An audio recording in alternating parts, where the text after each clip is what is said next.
Assalamualaikum warahmatullahi wabarakatuh.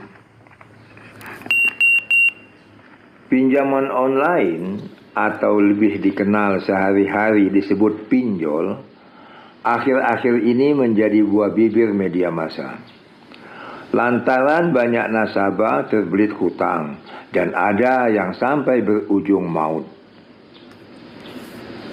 Sebagaimana disiarkan media massa beberapa waktu lalu, salah seorang supir taksi yang memilih mengakhiri nyawanya karena terlibat hutang pinjaman online dan dia tak mampu membayar hutang-hutangnya. Sebagaimana cerita klien kami, sebut saja namanya Budi. Dia terjerat hutang online. Budi adalah seorang tukang sayur keliling yang menggunakan kendaraan roda 2 berkeliling di komplek-komplek perumahan menjajakan sayuran di kota kami. Budi pernah meminjam uang pada satu perusahaan pinjaman online. Dia meminjam 2 juta rupiah, tapi yang diterima Budi hanya 1.600.000 rupiah dan sisanya 400.000 ternyata telah dipotong untuk mengadministrasi perusahaan online.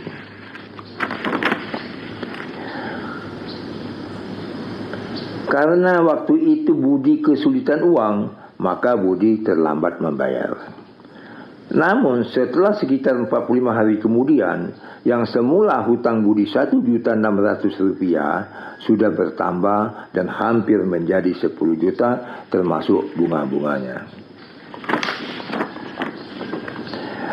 Karena terlambat bayar itulah Budi ditagih dengan cara kasar oleh perusahaan pinjaman online. Hampir setiap saat mereka menghubungi Budi secara bergantian. Budi dihubungi melalui telepon, melalui WhatsApp, dan kadang-kadang Instagram. Mereka juga menghubungi seluruh kerabat Budi. Penagih hutang malah membuat grup WA khusus untuk kerabat Budi. Mereka menyebarkan isu dan fitnah bahwa Budi sudah melarikan uang perusahaan dan melakukan penipuan. Berdasarkan pengalaman Budi tersebut, seandainya bila ada para penagih hutang online menagih Anda melalui Android, maka Anda sebaiknya merekam pembicaraan tersebut. Rekaman itu nantinya sangat bermanfaat sebagai bukti awal bahwa mereka pernah menagih Anda dengan kasar dan kadang-kadang di dalam rekaman itu terdapat kata-kata fitnah dan kata-kata yang mencemarkan nama baik Anda. Rekaman tersebut sewaktu-waktu dapat digunakan sebagai bukti dan petunjuk untuk dilaporkan ke polisi. Perusahaan online tetap memaksa Budi untuk membayar 10 juta rupiah.